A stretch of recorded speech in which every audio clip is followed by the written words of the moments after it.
Next week, we'll be picking back up with our Exploring the Branches of Fundamentalism series, and trust me, you're not going to want to miss next week's episode, so stay tuned for that.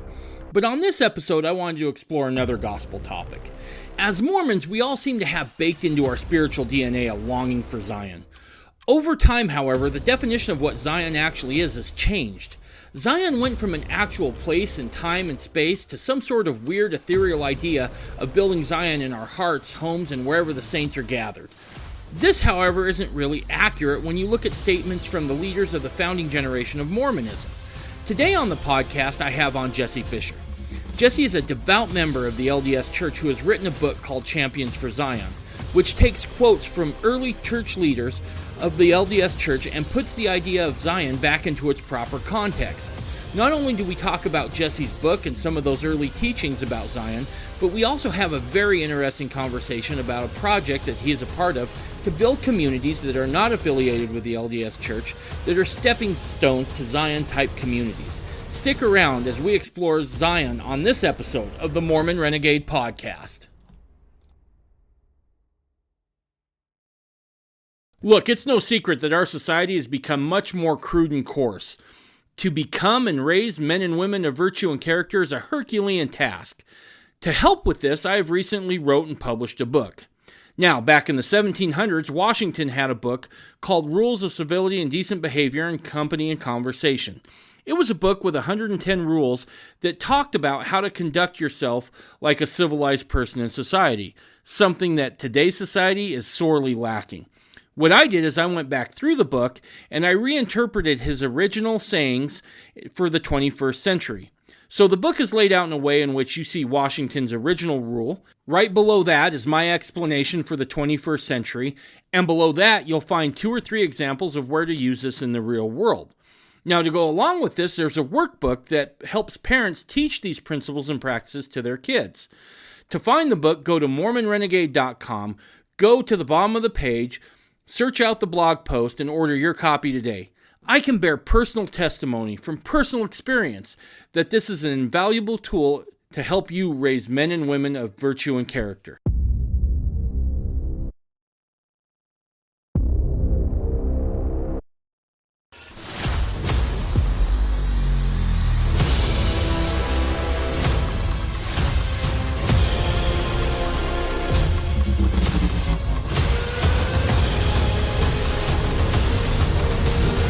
You're listening to the Mormon Renegade Podcast.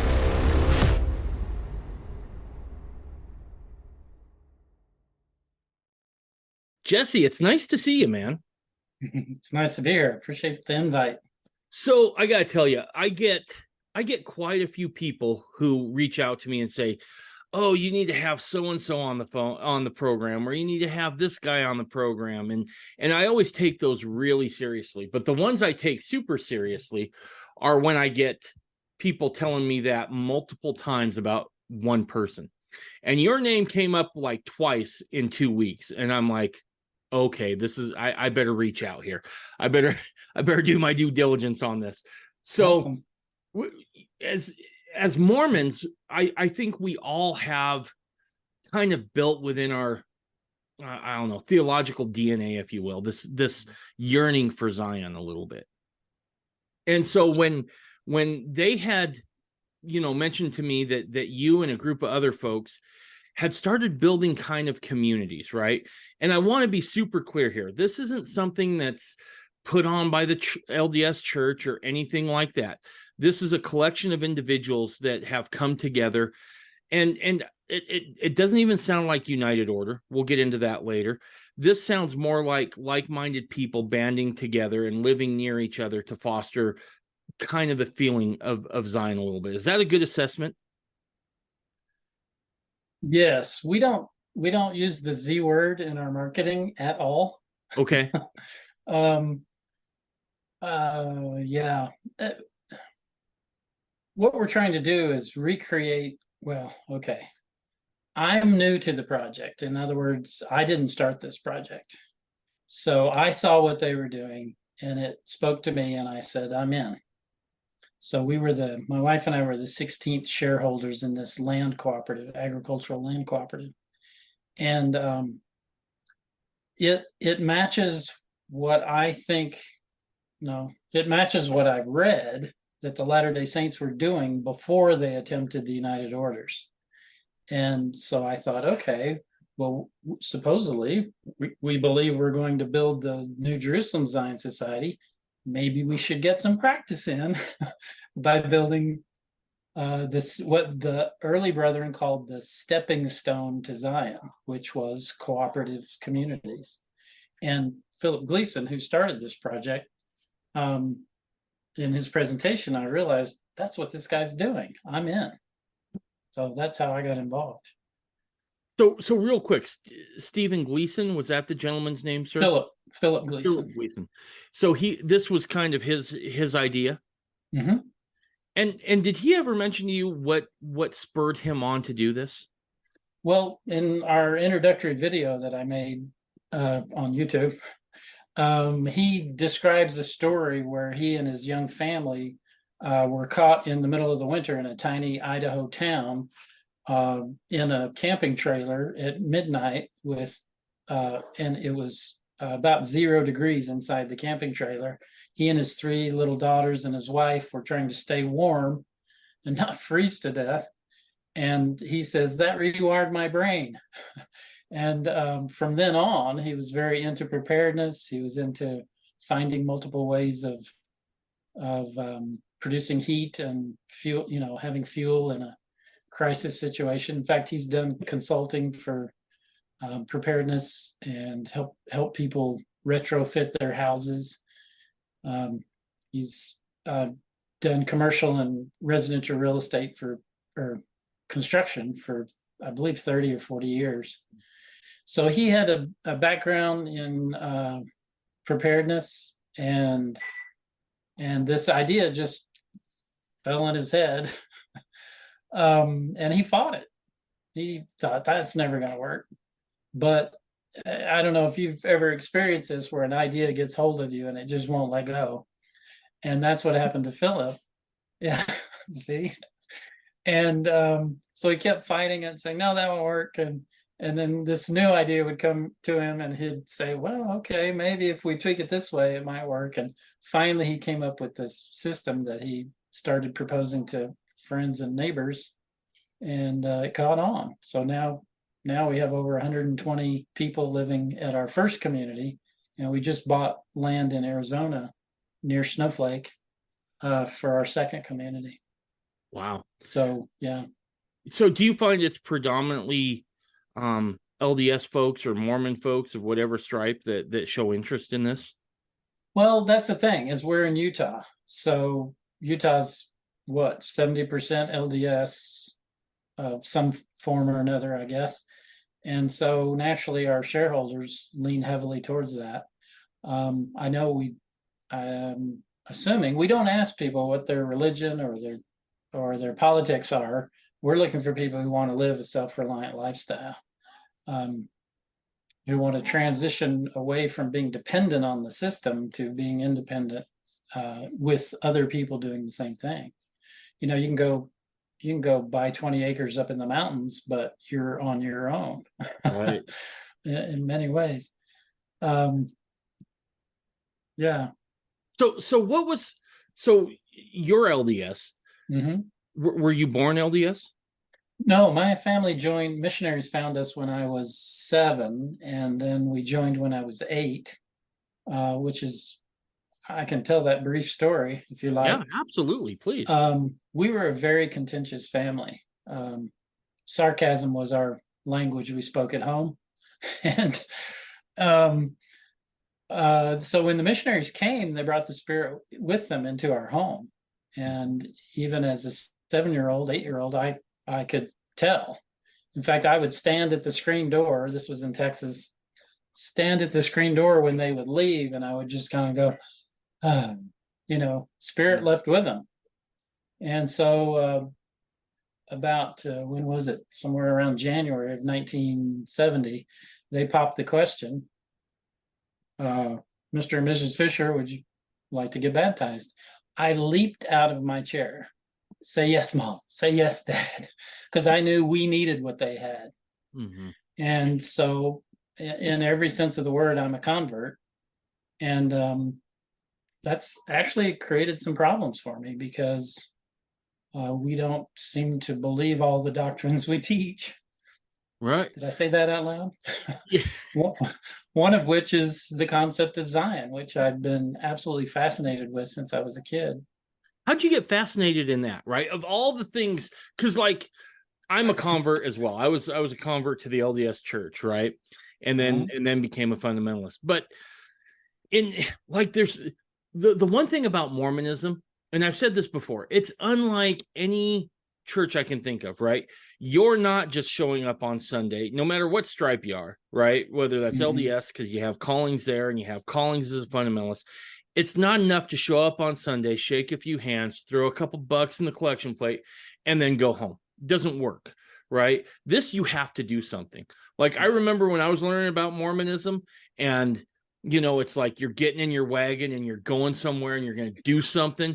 And then you find out it's, you really start putting the pieces together and it's in the Old West. And you're like, okay, that's kind of straight up gangster, right? I mean, that's some tough as nails stuff that just gets to you. But also there's a whole range of doctrine in there from, it's unique in the sense that Mormonism, to my knowledge, is the only theology in which you can't get to where you want to be, which is exaltation by yourself, right? So now you have this theological family dynamic, right? And then you can branch off and study, LDS history, which is rich and fascinating. And then, like you said, there's Zion. So what was it that you think that pulled you in that direction?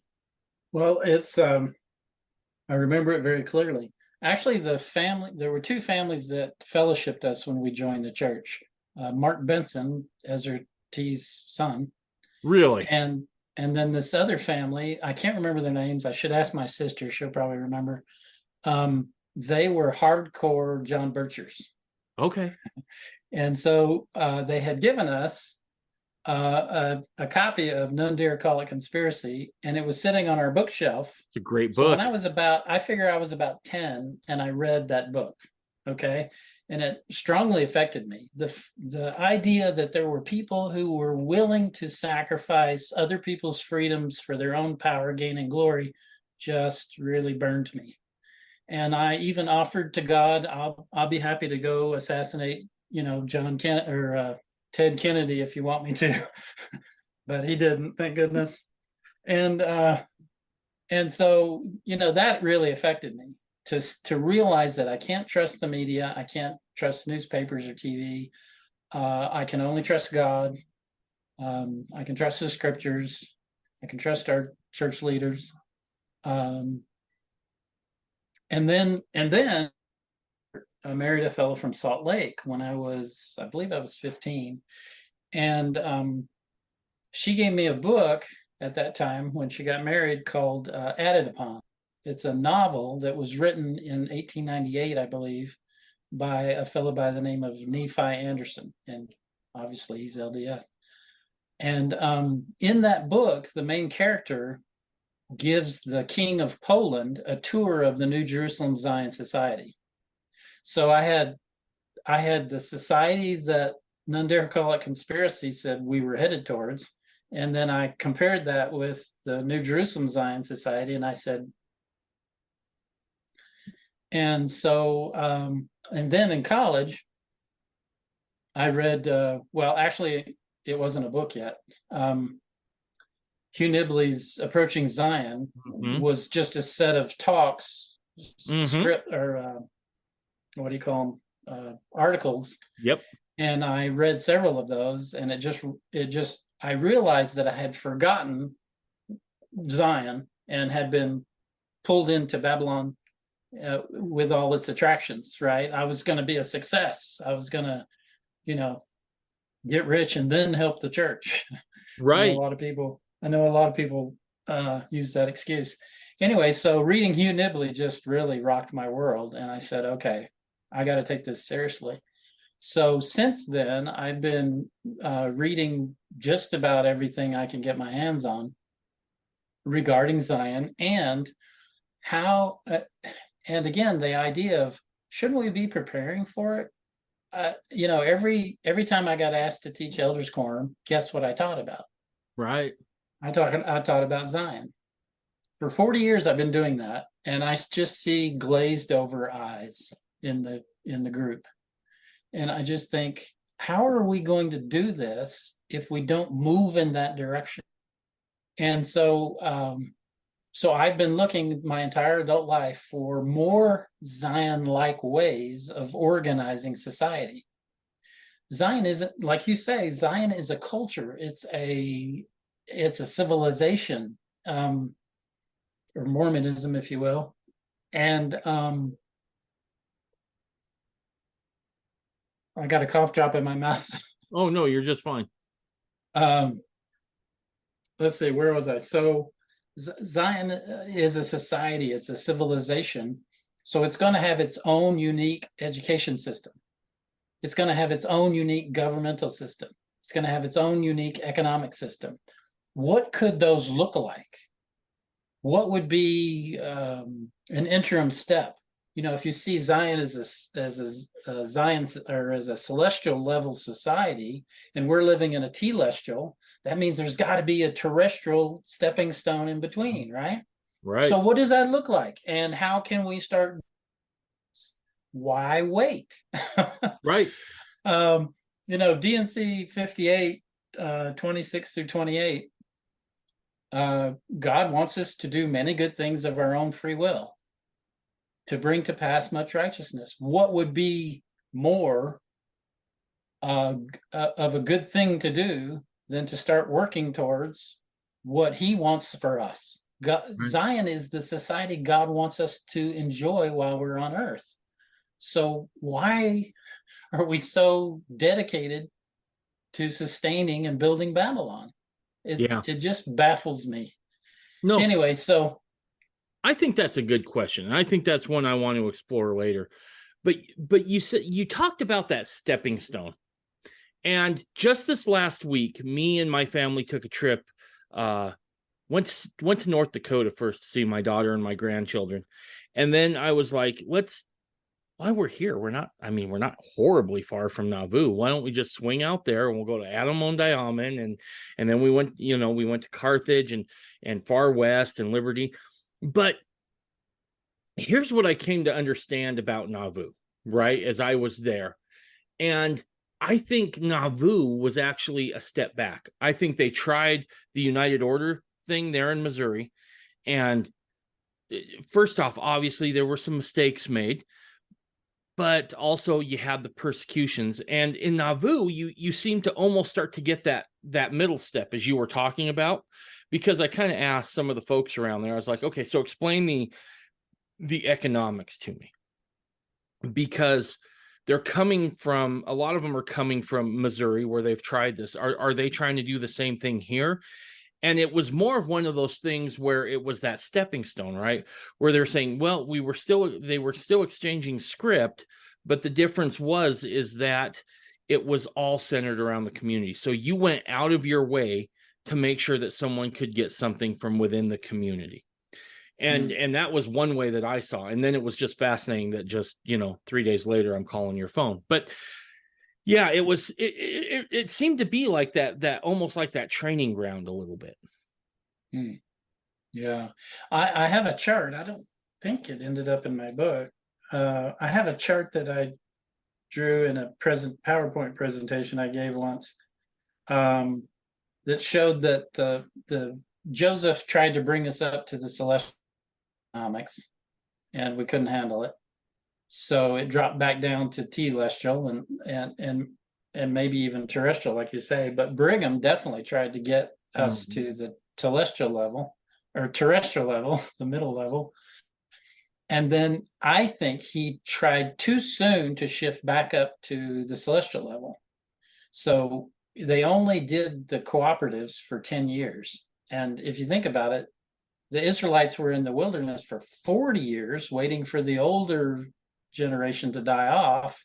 He had the saints live cooperative free enterprise for 10 years, and then tried to get them to do the United Order. And within a year or two, 90% of them failed. The saints just weren't ready. Right. And, we needed that whole generation of people living at least the terrestrial level law before we can even attempt the celestial level. And maybe we can't even do the celestial level until Christ comes and the telestialites are exit stage left. Right. Well, that's certainly a possibility. I know John Taylor and Brigham had some interesting quotes of, hey, the Lord's not going to come back till we have a people prepared to receive him. Moses 7 says that. Right. It says it right there in Moses 7:58 or something. It says that Christ would come to Zion. Well, he can't come to Zion if there's no Zion yet. Right. So can we move in that direction? Yeah. And I have to admit, the church has done some things that push us in that direction, like the what's that program called? Well, the self-reliance program, for example, is at least an attempt to move in that direction, and also that rotating fund for people to go to college. I can't remember what it's called. Perpetual Education Fund. Yeah, that. So there has been some efforts to move in that direction, and one of the things that really surprised me, and I guess we haven't talked about my book yet, really, was when I was doing the research for it, was when it dawned on me, when Brigham Young, John Taylor, Wilford Woodruff, George Buchanan, Lorenzo Snow, Joseph S. Smith, when they talked about Zion, to them it was an economic system. Mm-hmm. And today, in all these Zion books I have, and God bless the authors, but it's all this poof.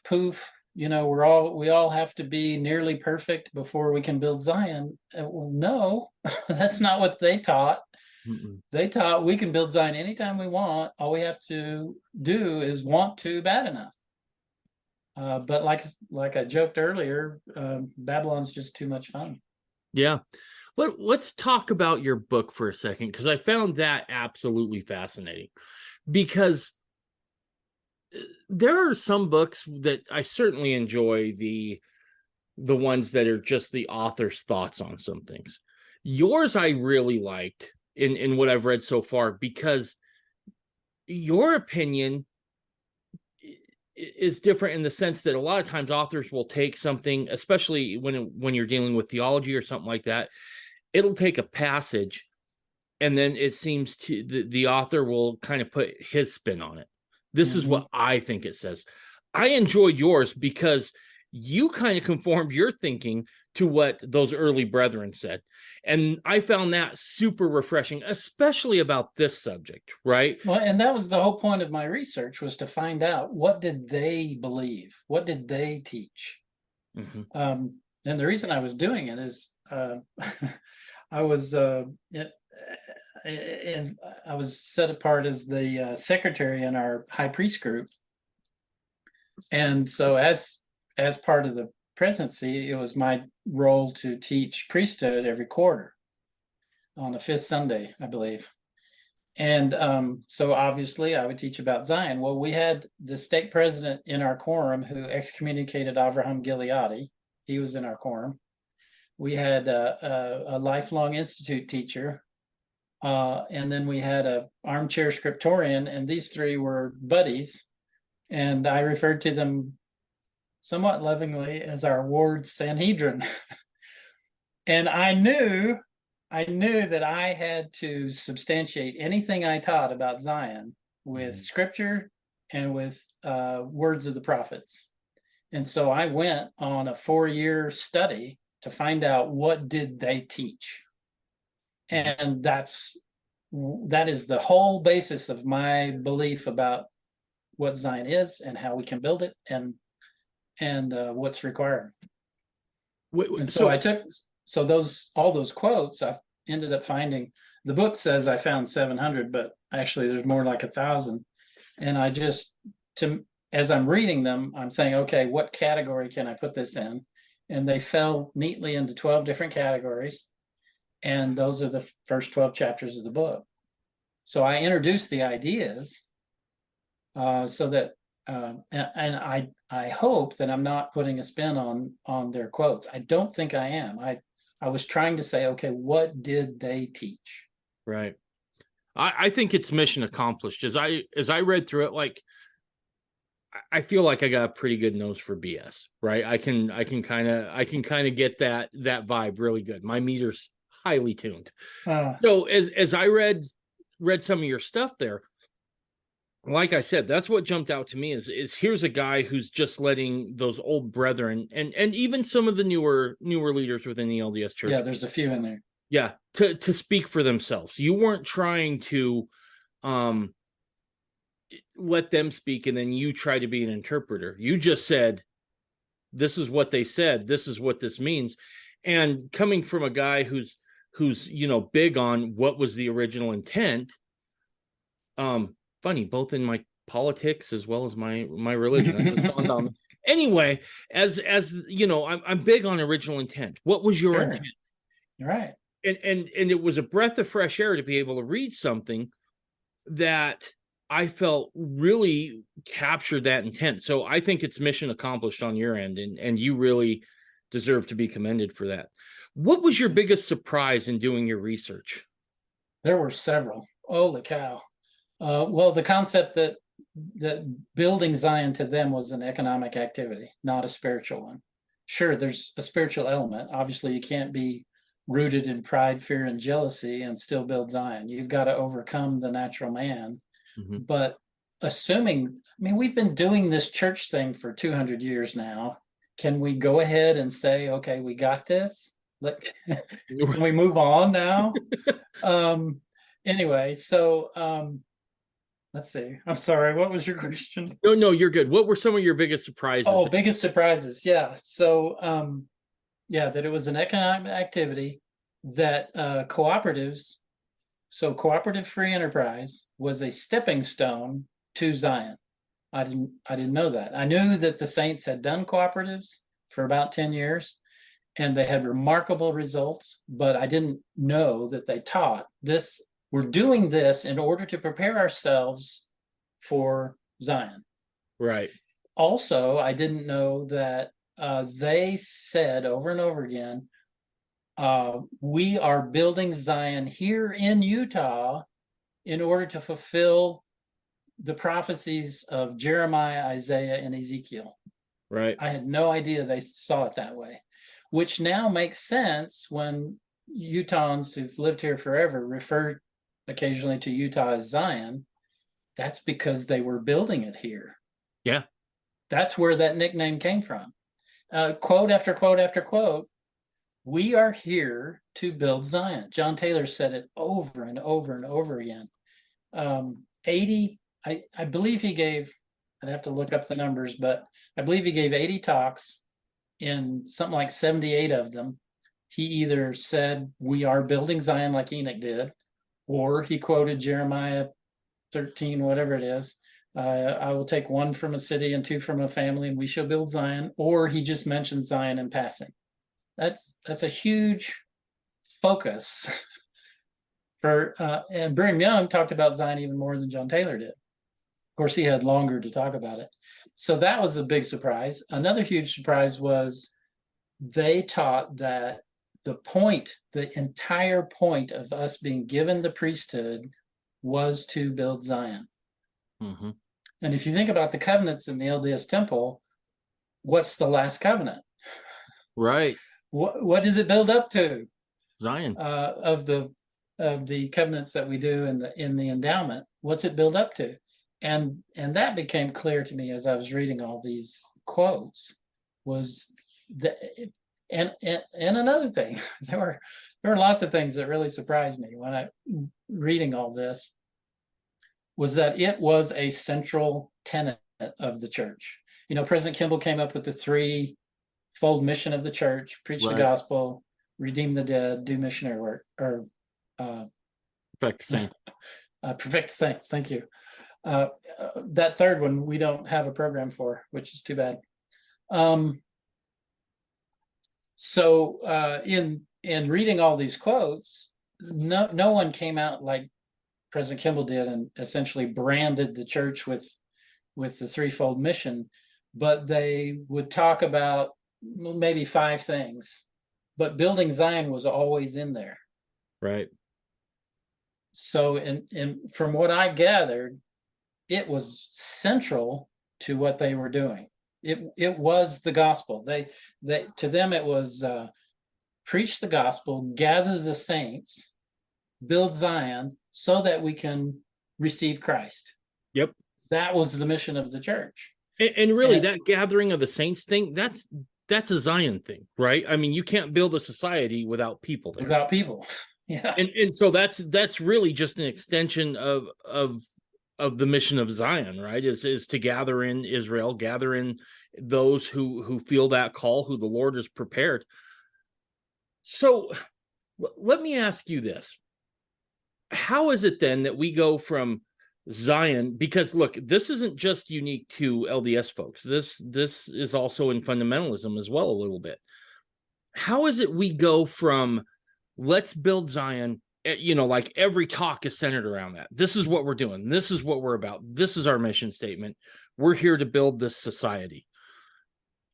How do we go from that to where we are now, where it sometimes feels like it's almost a compromise? Like it's one of those things we don't even put emphasis on much anymore, right? Yeah. Well, we'll say things like, let's just build Zion where we're at. How did we get there? There's a quote I was just sitting down before the call and was reading the introduction of my book, and I think it's in there. But there was a quote where once they stopped pursuing building Zion, I think it was Leonard Arrington. So this book, Great Basin I highly Kingdom. recommend reading this book, Great Basin Kingdom by Leonard J. Arrington. When he first wrote it, it was classified as anti-Mormon because the church historian's office only had the two options. It's either pro-Mormon or it's anti-Mormon. Right. But it's definitely not anti-Mormon. Anyway, it's an economic history of the Latter-day Saints from 1830 to 1900. He makes it very clear that what happened was Brigham got the merchants together and said, okay, we're dividing into rich and poor. We cannot do that. That's what destroyed the Nephite Zion. We're trying to build Zion. We can't have rich and poor. So I need you guys to get together and figure out how we can not have this division. And so he gave him that charge and let him loose. And they would come back to him and say, well, now what do you want us to do? Anyway, so he had invited, and this was the beginning of ZCMI, Zion's Cooperative Mercantile Institute, which was patterned after what happened in Brigham City. So Brigham had invited the non-member merchants who were getting rich off the saints. They would bring in, and the Mormon merchants were doing this too. They would bring in goods from back east and charge 300%, 400%, 500% markup. And it's just draining the capital as well as creating this rich and poor dichotomy among the saints. And so anyway, he invited those merchants to participate. Well, and when they didn't, they just moved ahead without them. And the saints were purchasing their goods through ZCMI and not through these merchants. So they were losing money hand over fist. Well, what did they do? Contacted the newspapers back east. They contacted the politicians back east. They contacted the ministers back east and said, these crazy Mormons, oh my gosh, look what they're doing. They're in rebellion, blah, blah, blah, blah, blah, and riled them all up. And it was a combination between those three entities that created essentially the Utah War, and the U.S. government literally shut down all the Zion building mechanisms that they had put in place, and there were several. So that's how it ended. We basically, the government took The government literally conquered the church, put us in bondage, essentially, Right. forced us to participate in Babylon's economic system, and here we are. Um, and which is interesting because President Nelson gave a talk before he became the president of the church. 13 times in his talk, he refers to the church as modern Israel. Well, I would argue that yes, we are modern Israel, and we are in bondage in modern Babylon. Interesting. And we're so used to it. Elder Stone, was a member of the 70. I think he's passed away. I believe it was him that gave the talk. He basically was talking about Las Vegas. He doesn't come out and say it, but you could tell, as a representative of Babylon. And his entire talk is fantastic. He says, we have to build Zion, and we're going to have to separate ourselves from Babylon to do that. We can't live in this cocoon, he uses that term, that Babylon has created for us and build Zion. We have to break out of that cultural cocoon and build Zion on our own. So that's how it ended. And So it was kind of one of tragic those end. things. Yeah. It's one of those things. If you can't beat them, join them, sort of a thing. That's what we did. Yeah.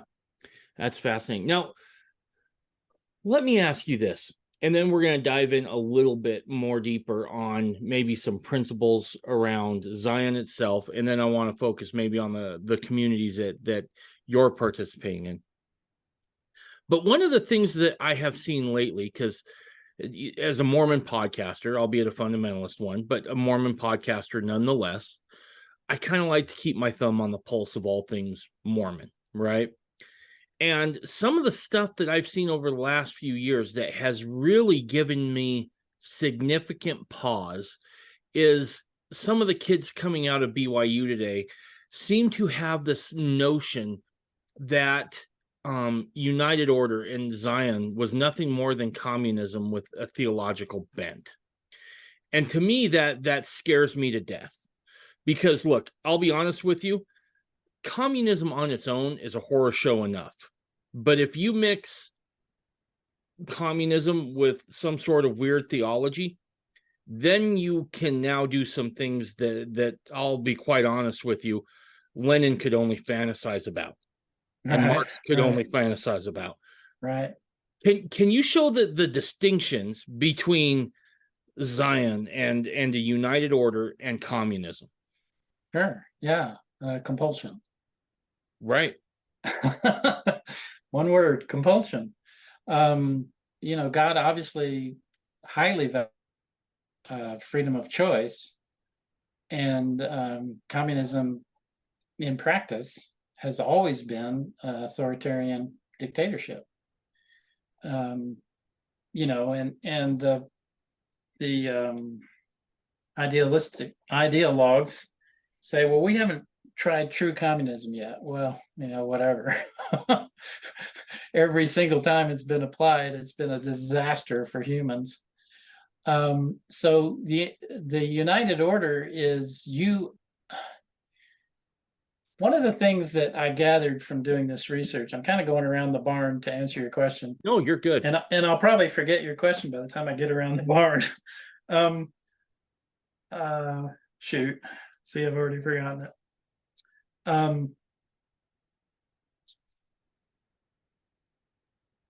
We were talking about compulsion. Yes. So let me tell you what I saw different, and then maybe you could add to it, because Sure. I kind of went through a phase where I did a deep dive on this. And I went to the scriptures. I went to the Doctrine and Covenants. I can't remember for the life of me what section it was. You could probably quote it for me.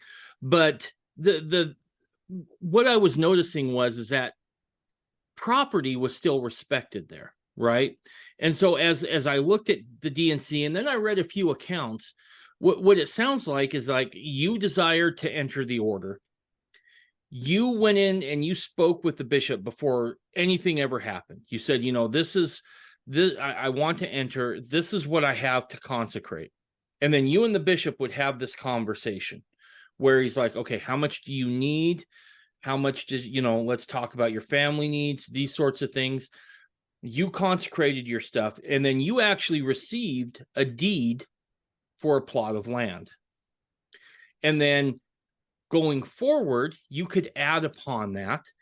And the only stipulation was that then you donated the surplus. You consecrated the surplus to the bishop's storehouse. And then that allowed you to continue to go. And if you ever desired to leave, you got to leave with that deed or sell the property and keep the proceeds or whatever. So when I hear kids say things like, it's just communism with righteous communism, if you will, I'm like, ooh, that spooks me a little bit. I get a little freaked out. Let's not go there, kiddos. This is a can of worms you don't want to open. Property rights were still respected. Yeah. Free agency was still respected. Did I miss anything anywhere there? No. Well, there's also the little element of, it wasn't just land you got back. The land you got back was to grow your own food. But what you also got back was the tools of your trade. I mean, if you were a carpenter, he wouldn't give your carpenter tools to some other guy who doesn't know how to use them. He'd give them back to you, right? Right. So, and the beauty of that system is that your motivation is supposed to be out of love. So as a furniture maker, it would bring me huge joy to make your daughter, as a wedding gift, a beautiful chest of drawers. And I would make it beautiful. It would be a masterpiece. Can you buy a masterpiece in our market today? No. Chest of drawers No, it falls apart. You pull the drawer out and the whole thing collapses. Piece of trash. So in my view, when we're motivated out of love for our fellow man in our community, we're going to do the best we can for them in blessing their lives with our talents. To me, that's Zion. A society based on love of God and love of your fellow man. Yeah. 2 great commandments. And yeah. Oh, I'm sorry. I didn't mean to cut you off. Go ahead. Well, I did want to go back to, I finally remembered what it was that I was going to say. Okay. You asked about the communism and United Order. One of the things I gathered out of doing all this research for this book was that communism talks about the redistribution of wealth. Socialism and communism talk about that. Okay, that's not what Brigham and his apostles were about. They were about the redirection of wealth's power, not redistribution. We're not dividing everybody's goods up. Every Mormon I've ever talked to who brings up the law of consecration says, oh yeah, we're going to put you in all our stuff and divide it up. No, that's not what the law of consecration is. Sorry. What Brian Taylor both did was they took the businessmen who had very good skills at generating wealth and said, okay, instead of doing what's his name, that really rich guy right now who owns half of America, what's his name? Bill Gates. The other guy. Jeff Bezos. Yeah, those guys. Instead of them just, I'm thinking of the real old guy with the white hair. Warren Buffett. Yeah, him. So Warren Buffett has probably got a heart of gold, but he loves what he does. He loves doing it. He loves the process. That's where he gets his jollies, right? What Brigham and John Taylor would have gone to Warren Buffett and say, hey, Warren, you're amazing. You've done all this wonderful stuff. Can we get you to help all these poor people do the same thing as you're doing? Redirecting the wealth's power to benefit the entire community. Warren Buffett doesn't need another $1 billion.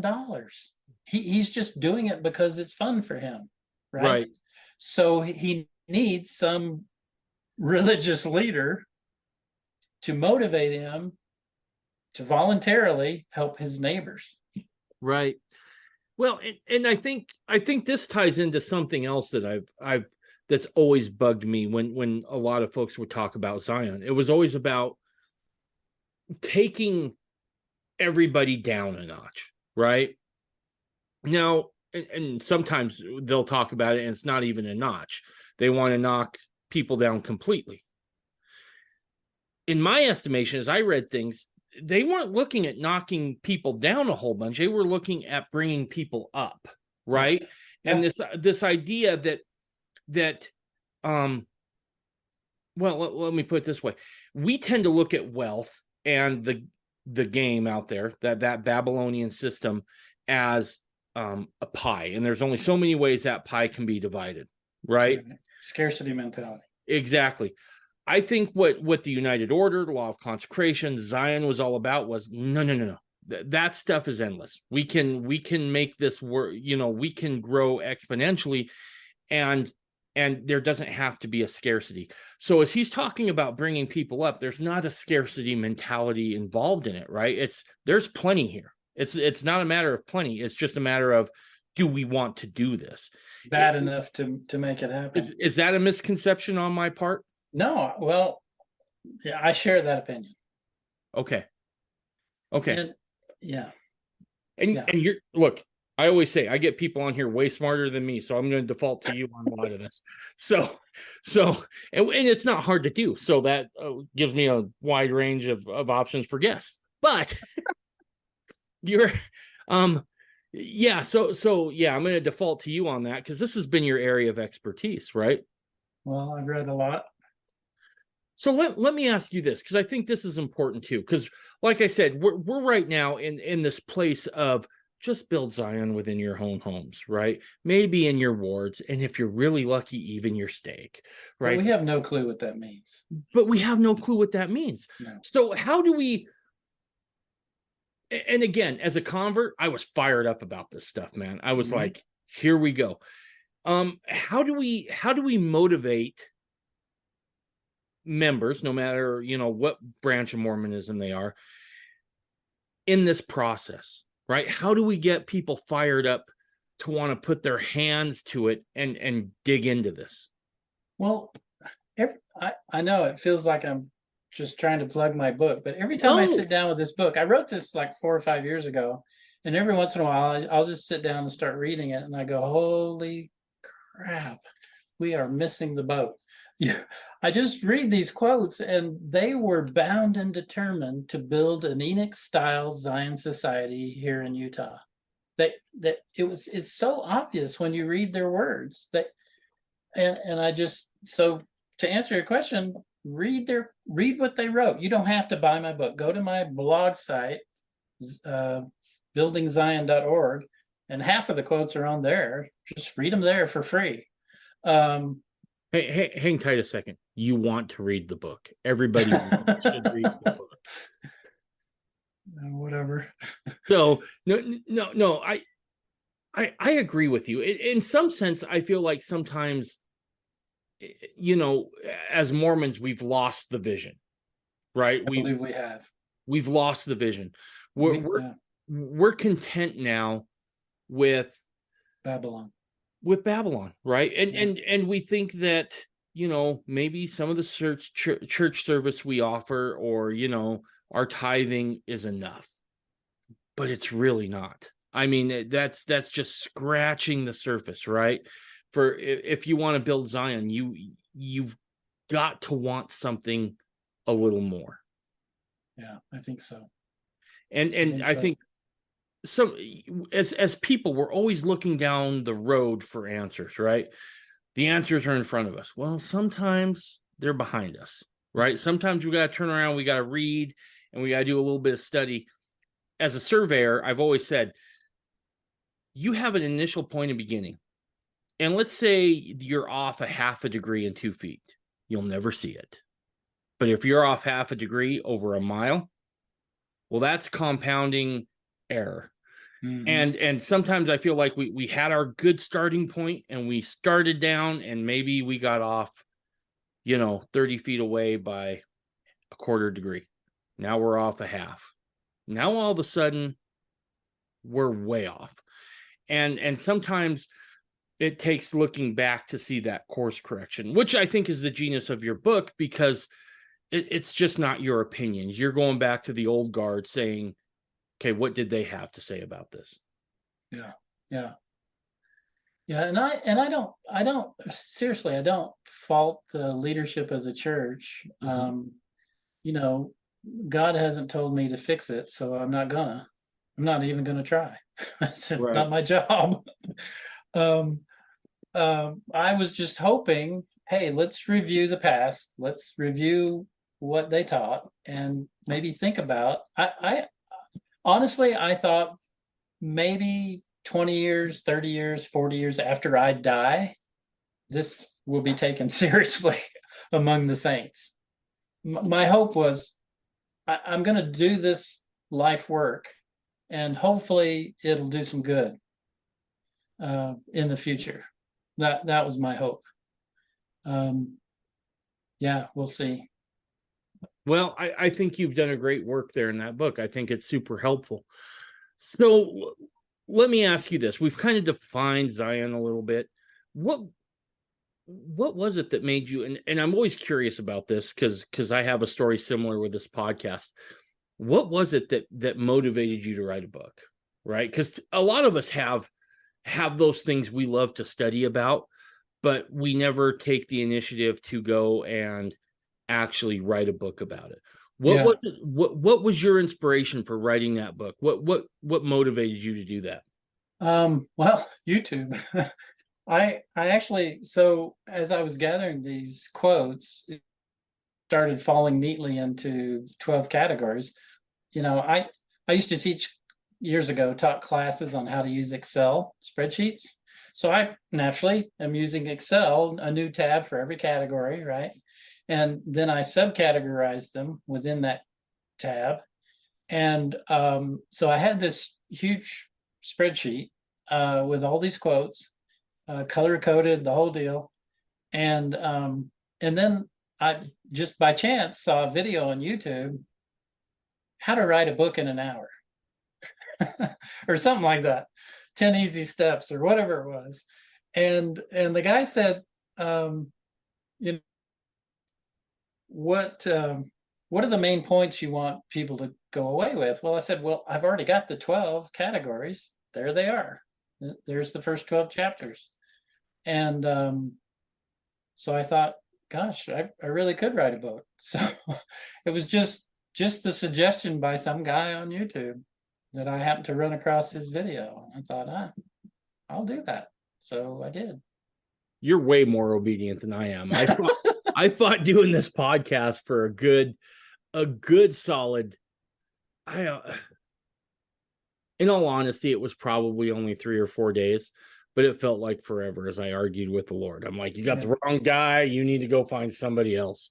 Yeah. And I remember coming home with the microphone and the laptop, and my wife's like, what's that for? And I'm like, oh, let me tell you. And she's like, you're nuts. Well, this was her exact quote, Jesse. She just looked at me sweetly, as she always does, and she goes, well, you've had dumber ideas, and then just left it at that. So, I mean, that's kind of how. Too. Yeah, exactly. That's how I did this. But this episode of the podcast is brought to you by DeseretFlag.com. I've said this before, and I really mean it. Mormonism isn't just a religion, it's a culture. As such, it has its own vernacular and practices, but also its own symbols. And those symbols become even more important and prominent when you look back into our history. Perhaps one of the most recognizable symbols of Mormonism is the Deseret flag. This is the flag that I use as cover art in this podcast. This was also used for a good chunk of time during the pioneer era in Utah. Now, today we have people who want to replace the existing Utah flag with some other progressive monstrosity. Well, I think it's damn past time that we start pushing back here a little bit in Utah. Our friends at Defending Utah are here to help you with that. Now, if you go to DeseretFlag.com, you can now purchase your own Deseret State flag. It's time here that we start making ourselves known and join the resistance against those who seek to rewrite our state's history.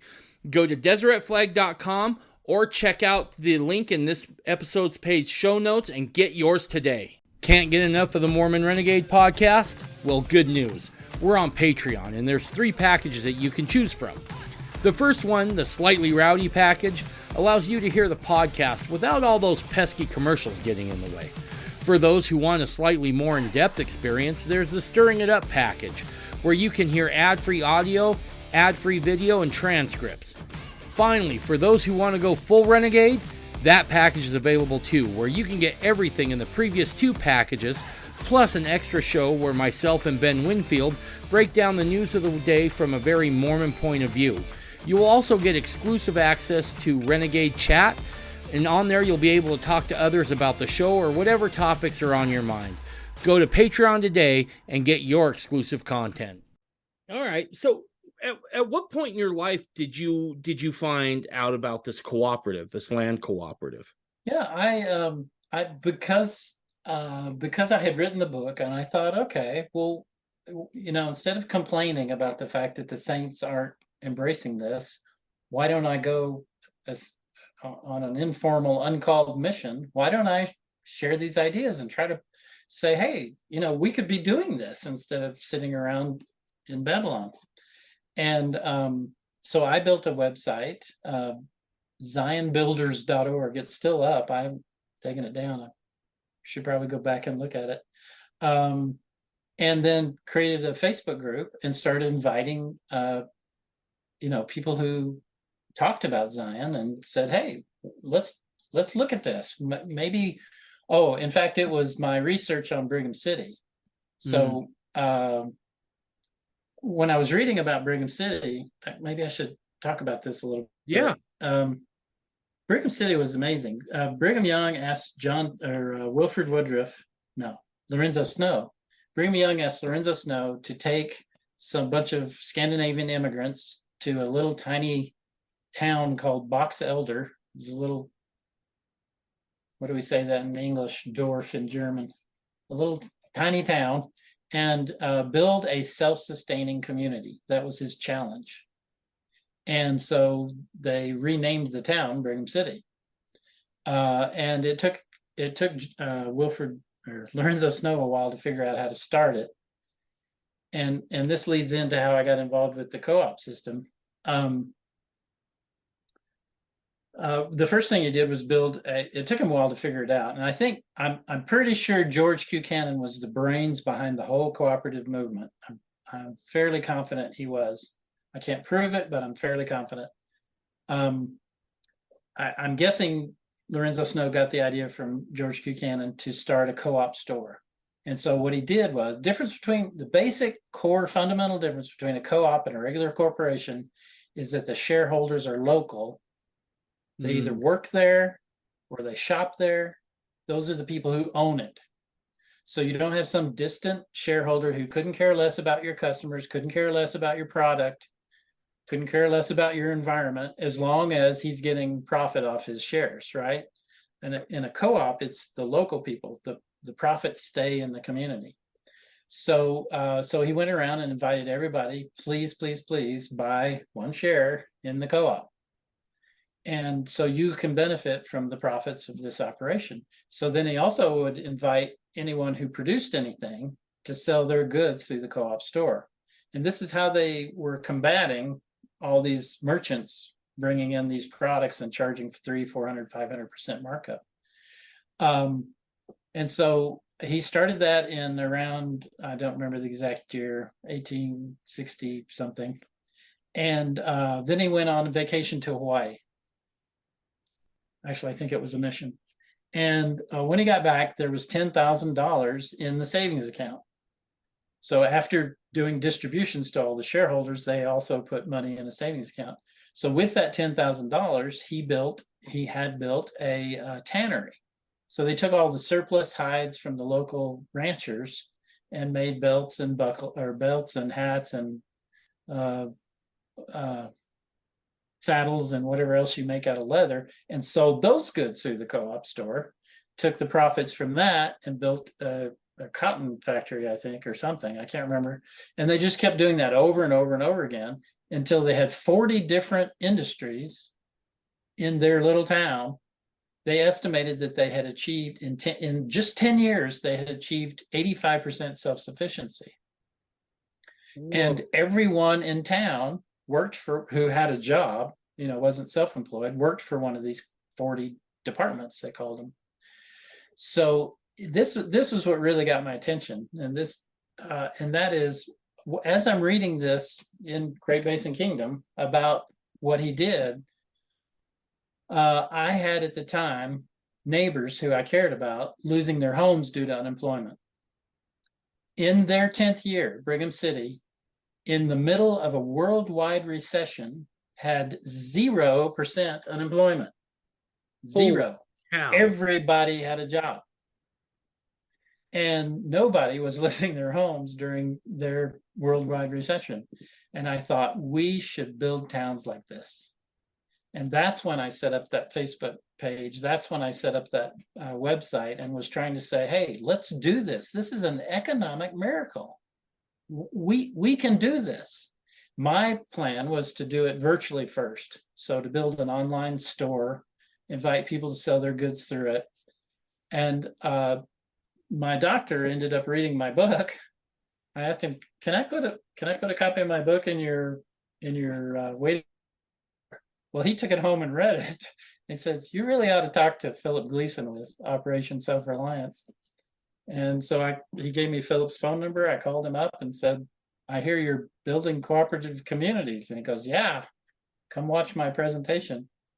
So my wife and my sister, and we watched his lame PowerPoint presentation, which I've since made into a video. And I thought he's going to end up in the same place I want to end up in, a cooperative community where the profits are kept local, self-sufficient. Everybody's producing all their own food, water, and power in one place. And so I joined. And this was before we had any property. At the time when I joined, they had just given up on some land in Arizona because the family wouldn't negotiate on the price and it was just way too high. And then they started looking in Sanpete County, and you can get enough land in Sanpete County, but you cannot get enough water rights to build a town. It's just not possible. So then a guy, one of the 6 original shareholders, found Riverbed Ranch and said, hey, you guys ought to come look at this. This might work really good for us. It's a cute little valley in between these 2 mountains, beautiful mountains. And we were trying to find it on Google Earth, and it was like, where is it? Where is it? We finally found it. It was like, wow, it's way out in the middle of nowhere.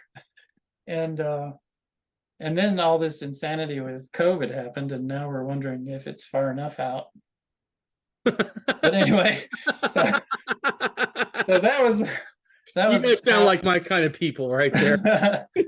So it's kind of funny because we do tours occasionally on Saturdays.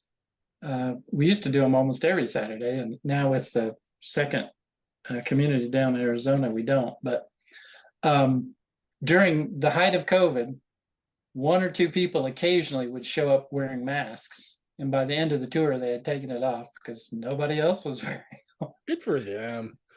Good for you guys. Yeah. So anyway. So is that community functioning a lot like what you described about Brigham City?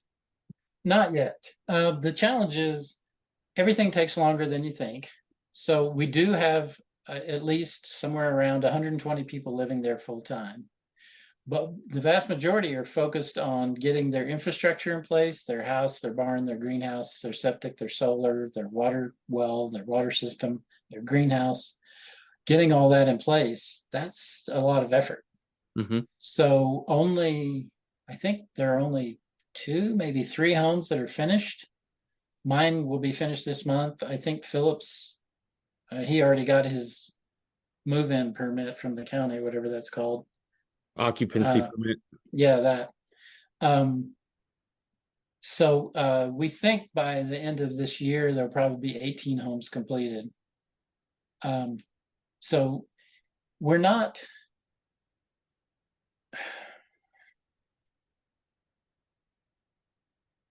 I want to cut our shareholders a ton of slack. We're humans. The vast are nose to the grindstone, make it happen, get it done. There are some that I'm guessing, I don't know, out of fear, are freaking out and causing all sorts of drama, which is sad and frustrating, but you got to have compassion for them because, maybe they bit off more than they can chew. Mm-hmm. Um, um, anyway, so the cooperative store is not in place yet. I mean, we sell gasoline and diesel, but that's all. Because, we all have the idea is we're going to build this wall out of bricks, and those bricks are independent, self-sustaining homesteads. So we don't have them all built yet. So we're not ready to move to the next step to organize as cooperatives, sub co-ops, we call them, to do the co-op store, to do the K-12 school, to do, all the social stuff that every community needs. We do encourage everyone to have their own home-based business so that we can have a real live economy. Mm-hmm. We do have an electrician. We've got, among our shareholders, we've got a huge breadth and depth of skills. We've got a dentist, a doctor, a couple of nurses, a couple of midwives, three babies, I think. 2 or 3 babies have been born out there That's already. awesome. So it's a going concern, but no, we're not mature yet. We're still, a little sprout in the garden. Right. And I have great anticipation for where we can go once all the homesteads are built out and self-sustaining. Well, At that point, we'll be unstoppable.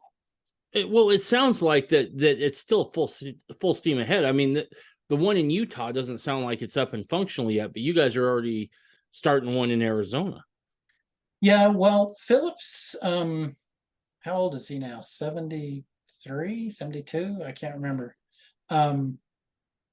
And he's kind of anxious to the plan is to build 5 of these communities and network them together. So we're essentially building I assume the NSA is listening. We're essentially building an alternative economy from the ground up.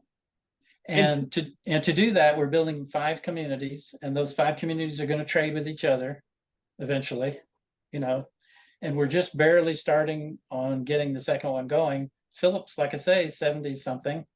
He's kind of anxious to get all 5 of them going before he gets too old to do it. Does that make sense? Absolutely. So, yeah. But I think you're hitting on something that I believe personally is vitally important. And it's something I've actually talked about on the podcast before. And again, the answers lie behind us. I've had the contention for a long time. Mormonism might be the first and perhaps the most successful counterculture in American history. We need to go back to that, because as I look around and I see the economics of today, they don't make sense, right? Like at this point, I think we're trading with monopoly money. I think that we're one black swan event away from utter collapse, right? It's just the truth of it. And this isn't unique. This has happened with every world power that's ever been in the last several thousand years. They all rise, they get prosperous, they become the dominant world power economically, and then they collapse. Every civilization has done it. This one's going to too. Yeah, and this idea of a counter, of a parallel economy, right, is going to be so important. And it sounds like, because even if a collapse doesn't happen, a currency reset, let's say we go to a digital dollar, something like that. Look, I don't know if you can tell here, but I really like to eat. And the first time somebody says you've had your allotment of cheeseburgers for the month, I'm going to go ballistic. So, I mean, at some point, this just makes sense, right? There's 2 or 3 different scenarios that I think are probably inevitable, that there's going to need to be a system like this in place. So let me ask you this: how big does Philip think that these communities will be? Does he say, okay, this is the max number of people we can have in one community before we need to start another one? Well, from the research he did, he came up with the understanding, there was somebody did some research, and they said if you're going to have a community last for more than one generation, the United States has a bunch of intentional communities, but it's all leftover hippies and college kids. Well, you don't have babies. There's not going to be a next generation in those Right. communities because there's nobody having kids. So the research he read said you need at least 200 families to have an intergenerational community. So a community that will last for generations. Gotcha. So Riverbed Ranch had enough room for 250 families. Costler Cove in Arizona, I'm hoping we can squeeze 200 in there.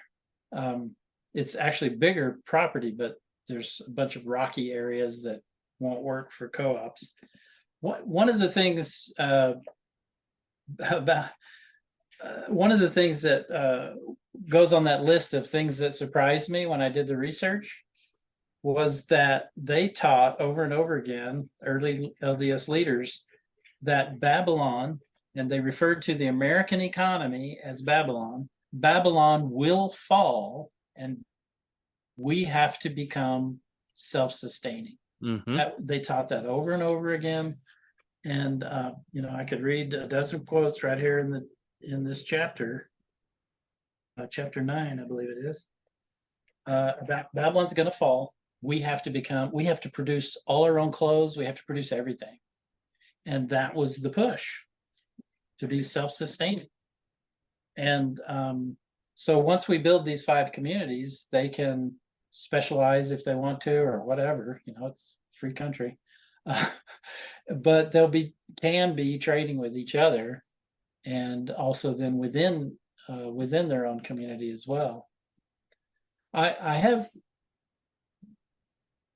hope that the Saints will pull through and do it. I'm afraid that between here and there, it's going to be very rough. Mm-hmm. For us all. Surprise me at all. If somebody or something takes out the power grid, every agency in the U.S. government has done a report saying this is not a matter of if, it's a matter of when. Right. So to be independent, producing all our own food, water, and power, that just makes perfect sense to me.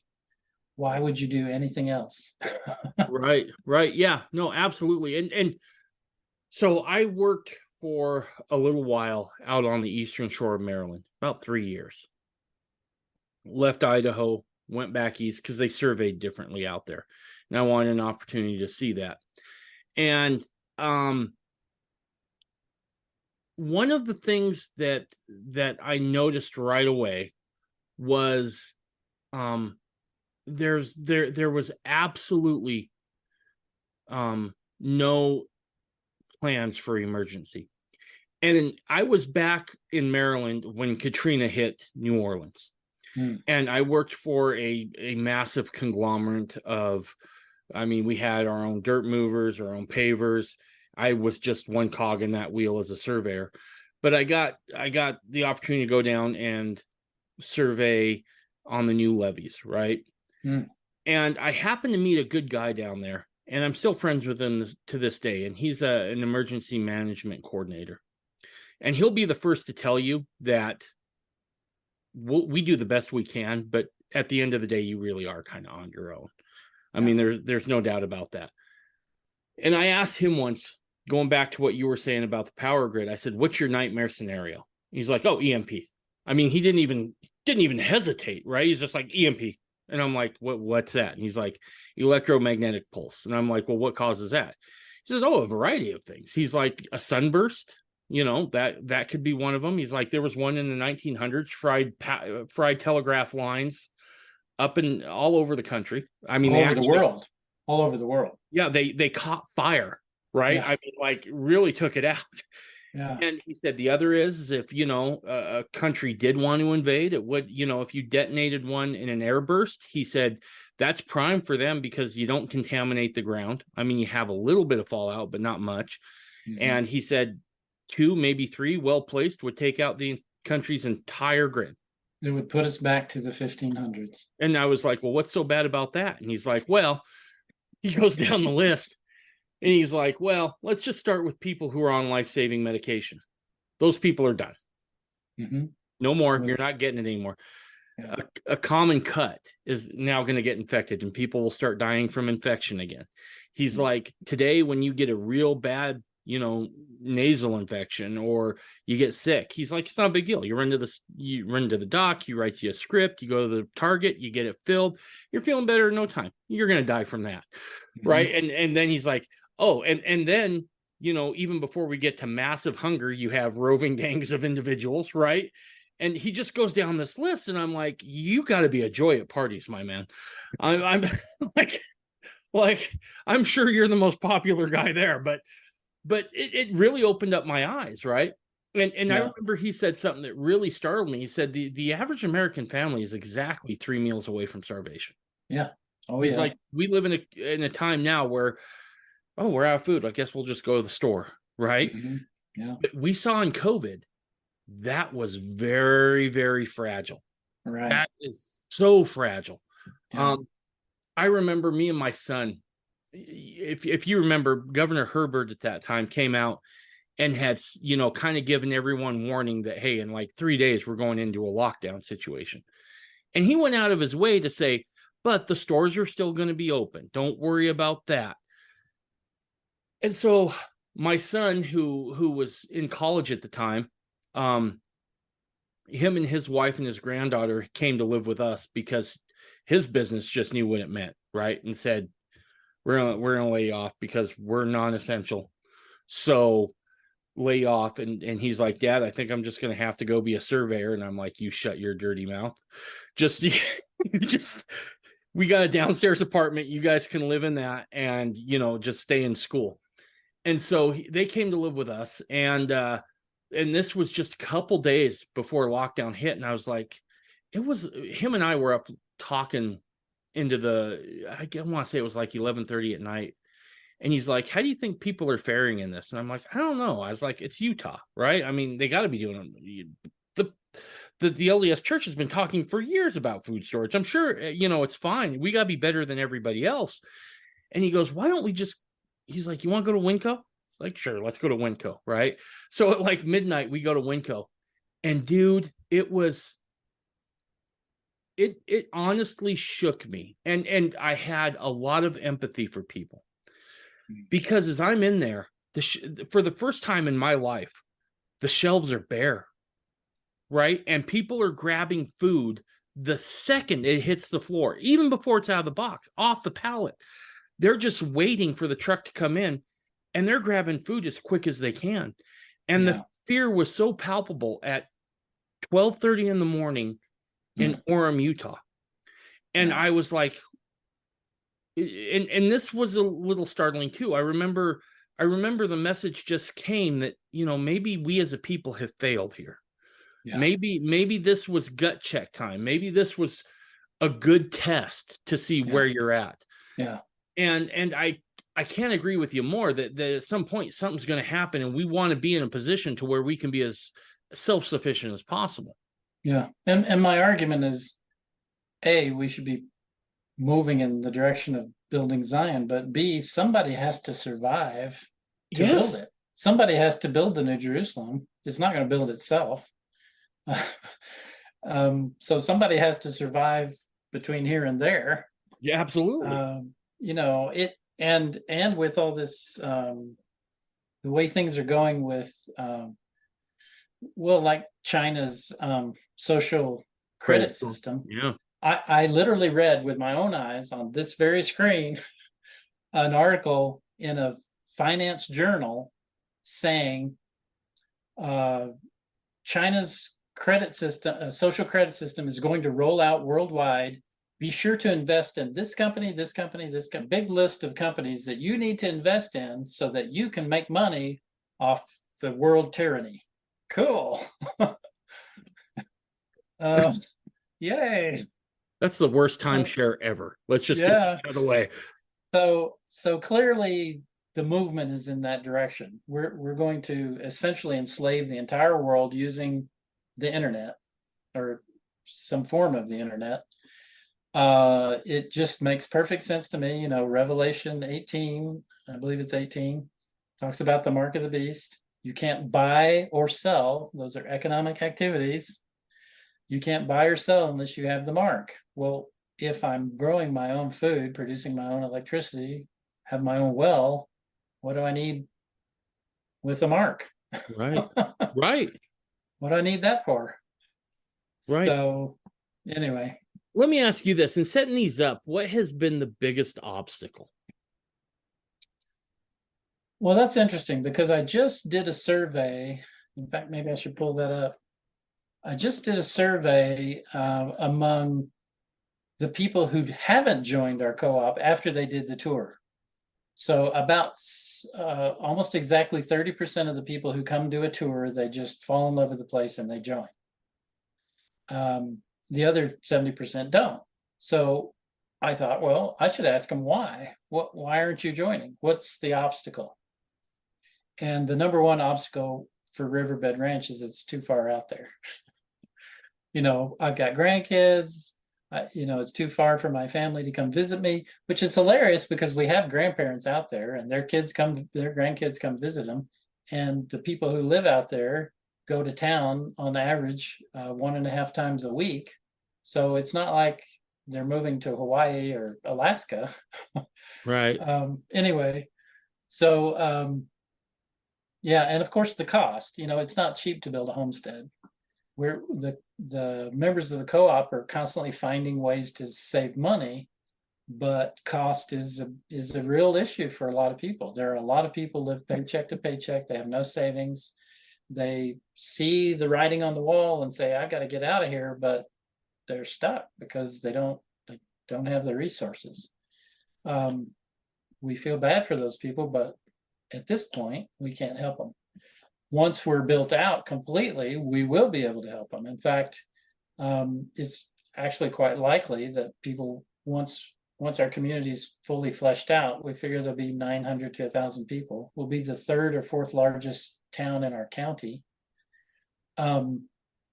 Once we're built out fully, if there's an EMP strike, for example, and these 70% who couldn't make it out to us come out to us and say, "Okay, we know you guys are producing food. Can we help?" We'll either hand them a shovel and say, "Okay, help us grow the food," or we'll hand them a backpack. And we actually have 4,000 backpacks someone donated, and with full of food, and say, "Pick. Either you stay here and work and support yourself, or be on your way." I can see that being a very real possibility. And that's so refreshing to hear because I think so many people have this idea of we're just going to bunker in, build a wall, and keep everybody else out. And I've said for a long time on two fronts, let's start first with just practicality. There's always going to be more of them than there are of us. Yeah. Also, that's not what Zion, and again, I'm not saying that you guys are building Zion. You're building a stepping stone to that. But I want to make that clear. But that's not what this whole exercise is about, right?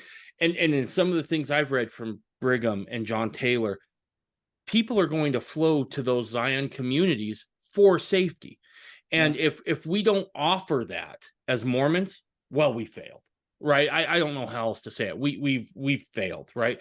Yeah. Now, obviously, you got to deal with the troublemakers and the rabble rousers and those sorts of things, but which won't be pleasant. Yeah, no, it's not. But the average, dad and mom who are like, I just got to feed my kids. Right. I almost tear up now thinking about I couldn't turn someone away. As much as I'd want to, I couldn't. Right? I'd be like, crap. Okay, here we go.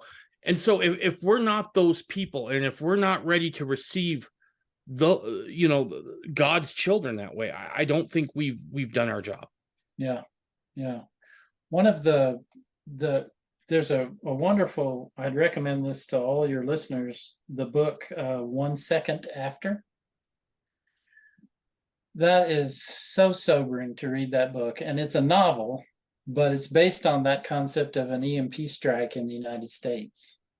And it's very sobering. You read that and you go, okay, I am definitely going to get my food storage.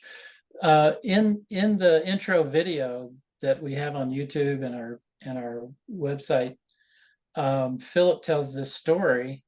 After he and his family had to deal with freezing cold in their trailer, he got on this kick to do food storage. So it took him multiple years. He finally, and he had more kids, so he had to get more and more food storage. He finally had 2 years supply. And when he realized, okay, I'm done, I've got it, he laid down in bed trying to go to sleep. And this little voice in the back of his head goes, okay, what are you going to do if the crisis lasts 2 weeks longer than your food storage? I ask everyone who has food storage that same question. What are you going to do if the crisis lasts 2 weeks longer? Well, you obviously have to be producing food. You have to be producing food. You got to get good at it, and that takes practice. So don't wait until the crisis hits to start your garden, to plant your grapevines, to plant your fruit trees. That's just foolishness. Yeah. What have you had to do? Let me rephrase this.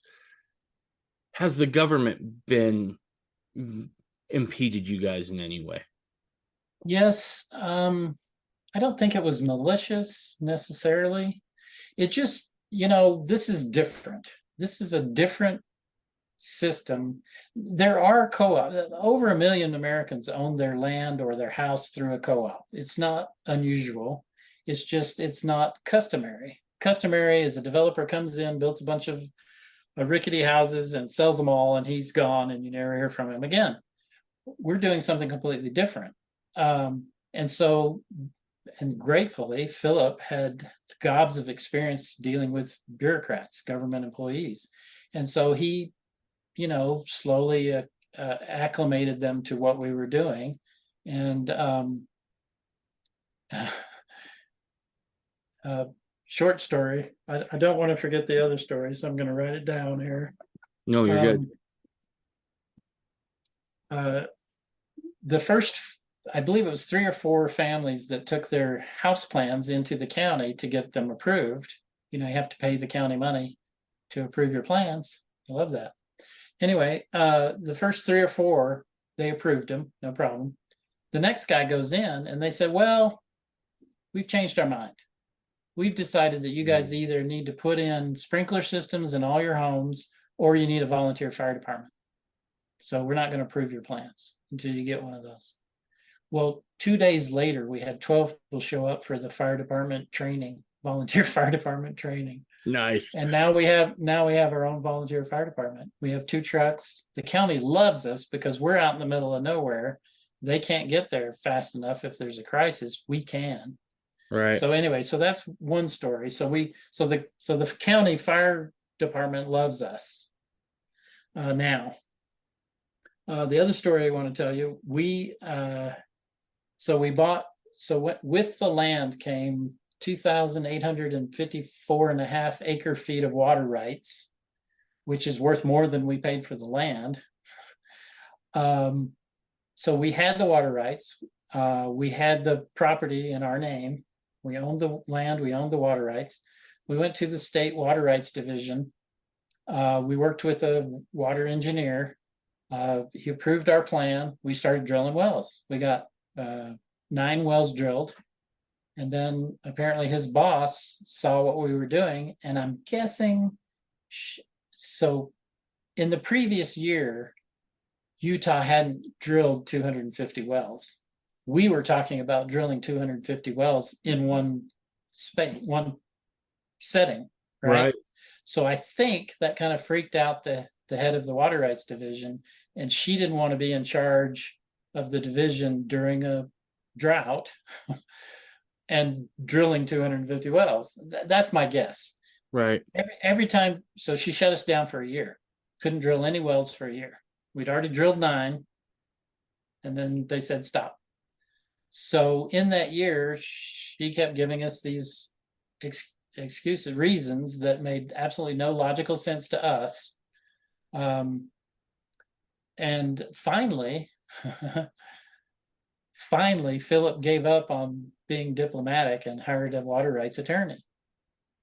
And magically, the water rights division was all smiles and helpfulness.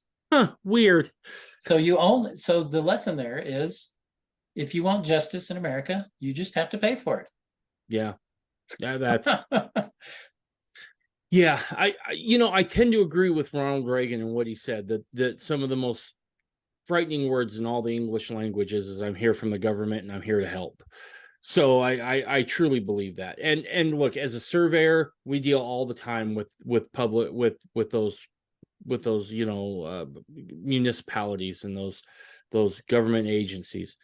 It's a nightmare. It's a hassle. And so I was curious how you guys were faring in that, because I could only imagine that somewhere there was some bureaucrat licking his chops, like, oh no, these people aren't going to do this. They're bucking the system. How do you guys intend on governing the community?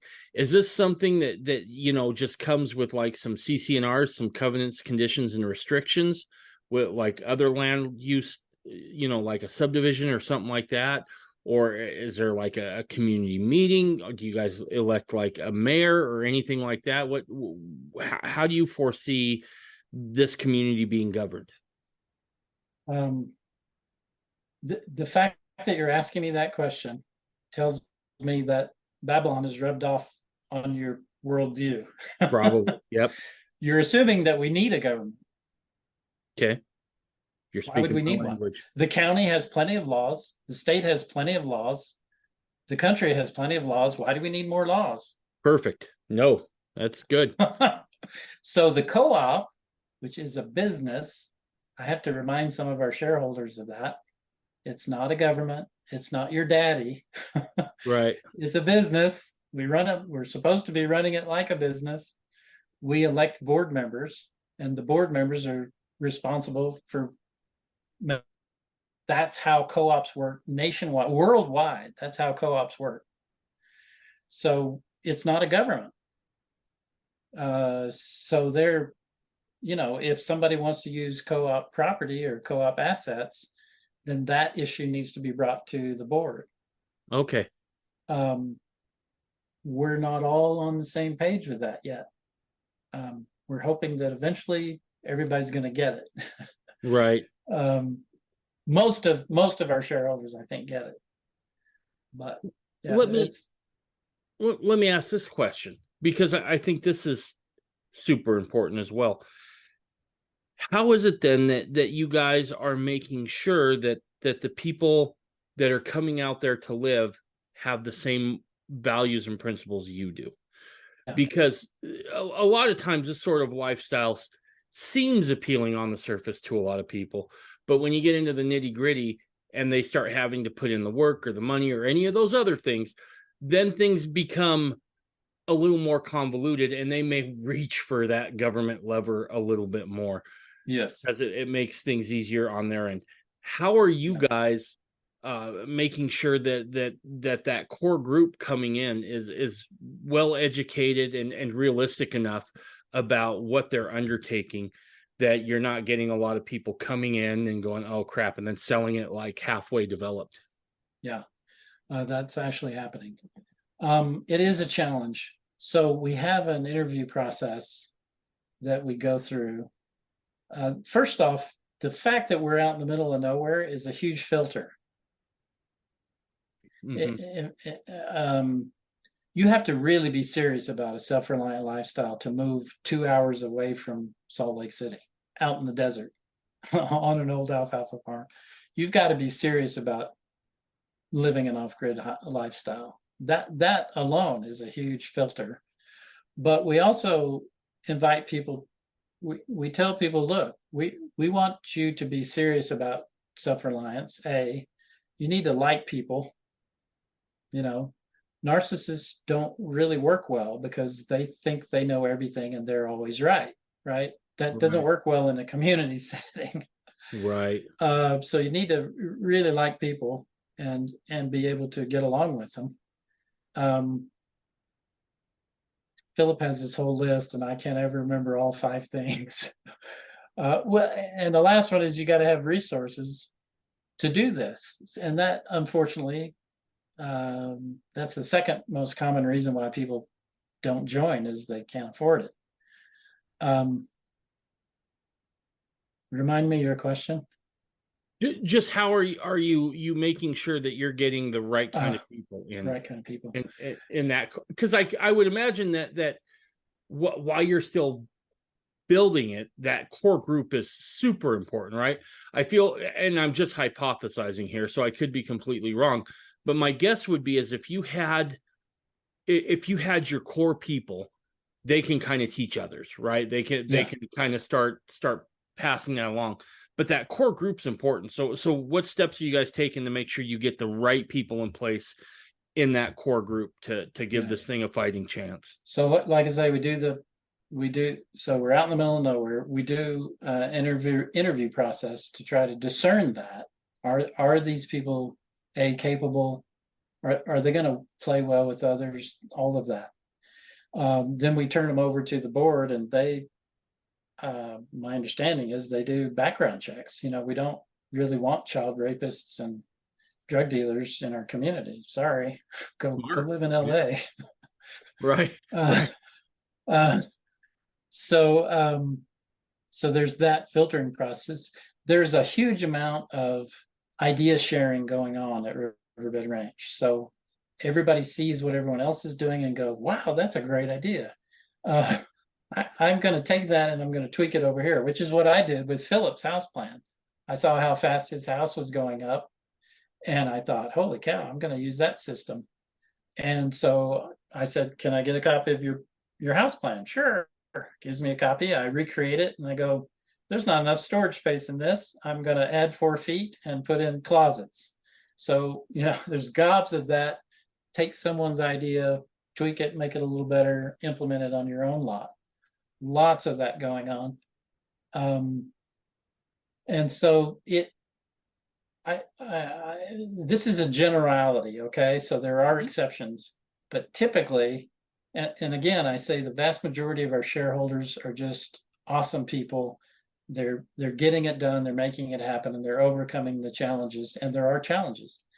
They're problem solvers. They have intellectual courage. They're ready to tackle this project. There are others that I believe, I'm guessing, because of the economy, the housing market slumping, couldn't sell their homes for what they wanted, couldn't sell their homes for what they needed in order to build at Riverbed Ranch, and now they're scared. So there's a few of those. And I feel for them, but right now the co-op is in a position to help them, other than give them cost-saving ideas, which we're doing plenty of. So yes, God's going to cheat when he builds the New Jerusalem, and it really stinks. And what I mean by that is, according to our LDS doctrine, the telestial people are going to be removed from the earth at the beginning of the millennium, right? Mm-hmm. Well, those are people who are rooted in the drive for power, gain, and glory. They're shame-based, they're guilt-based, they've got serious pride issues, right? Those are the people who destroy societies, not intentionally, just because they're driven by those motives. They bring a society down until it crumbles. That's just the cycle of history. It just happens over and over again. So, like I say, God's going to cheat when he builds the New Jerusalem, because there won't be any of those people around. Right. So I would love it if he would reveal to us what the secret is for identifying telestial motivated people. I don't have a clue. I wish I knew. According to an author, he wrote the book Power versus Force. It's quite an interesting book, interesting read. The author is a doctor, but he had a near-death experience when he was 9, I believe, or 11. And he believes that humanity is on a 0 to 1,000. He calls it enlightenment scale. I call it spirituality scale, from 0 to 1,000. and Buddha and Jesus are all over way towards the 1000 end. But he says he's estimating 70-something% of mankind operate on the lower end of that scale. Mm-hmm. And the best motivation they can come up with is pride. I'm better than you because I have more blank, whatever goes in that blank, right? That's pride. And so if 72% of the human population are telestial people, it's a challenge. It's a challenge to find the right people to build a community like this. Right. And I'm in charge of doing that, and it's a challenge. I'll bet you it is. You can only hope that you're, at least for me, I know if I was in charge of something like that, I'd be like, oh, I hope I'm in tune today. Yeah, no kidding. So, no kidding. Is there anything that I missed? Anything that you think me or the listeners should know here before we wrap up? Well, I guess it's important to reiterate that, yes, I'm what I call a Zionist with a T in there, not a Zionist, but a Zionist. I study Zion in order to implement the principles of Zion. That's my whole focus. So I'm a Zionist. Philip Gleason is not. Riverbed Ranch, Operation Self-Reliance, Gosler Cove in Arizona, the next community probably in Idaho. That's not his stated purpose. He's trying to provide a pathway for people to achieve self-reliance in a safe environment where they can raise food and raise kids on an intergenerational basis. Right. So don't, audience, don't assume that just because I'm a Zionist that this whole project is about building Zion. To me, it's just the best possible thing I could be engaged in right now. Fantastic. As a stepping stone to where I want to be. Absolutely awesome. All right, man. If someone wants to get your book, where can they go to find that? Amazon. Just search for Champions for Zion or Jesse Fisher and Zion. I also just wrote a book. Now, this might be of interest. It's an ebook, 87 pages. Might be of interest to your audience. Not everybody can afford to do what we're doing. So I wrote an ebook with gobs of ideas, and it's called Your Matrix Exit Plan. So in other words, the ebook is to help you create your exit plan to get out of the matrix. Okay. Okay. And it goes through all sorts of ideas and opportunities to extract yourself from Babylon, from the matrix of dependency, I call it. And that's at matrixexitplan.com. Okay. And then if anyone wanted to reach out and find out about Riverbed Ranch, how do they do that? I'd probably go to riverbed-ranch.com. Okay. And there's a couple of videos there on the menu. There's a video tab. Click on that. Watch the I label it there the backstory video. That's Philip's story, and then he leads into the Academy of Self-Reliance, which is our educational nonprofit, and then he talks about Riverbed Ranch. The same principles apply to Arizona and our future towns, the other three that we end up building. So I definitely watch that video first, and they can contact me through the website. Perfect. Dude, you're the man. We've gone almost 2 hours now, and you're awesome. I appreciate it. Do me a favor. Can we have another conversation, maybe either about the other book or the self-reliance program, and maybe even just keep us up to breast on how that community is coming along. I want to be happy to keep tabs on this. All right, man. Hey, I really appreciate you coming on. Yeah, it was fun. Appreciate the opportunity. Hang out for just a second. Bye, everybody. Okay.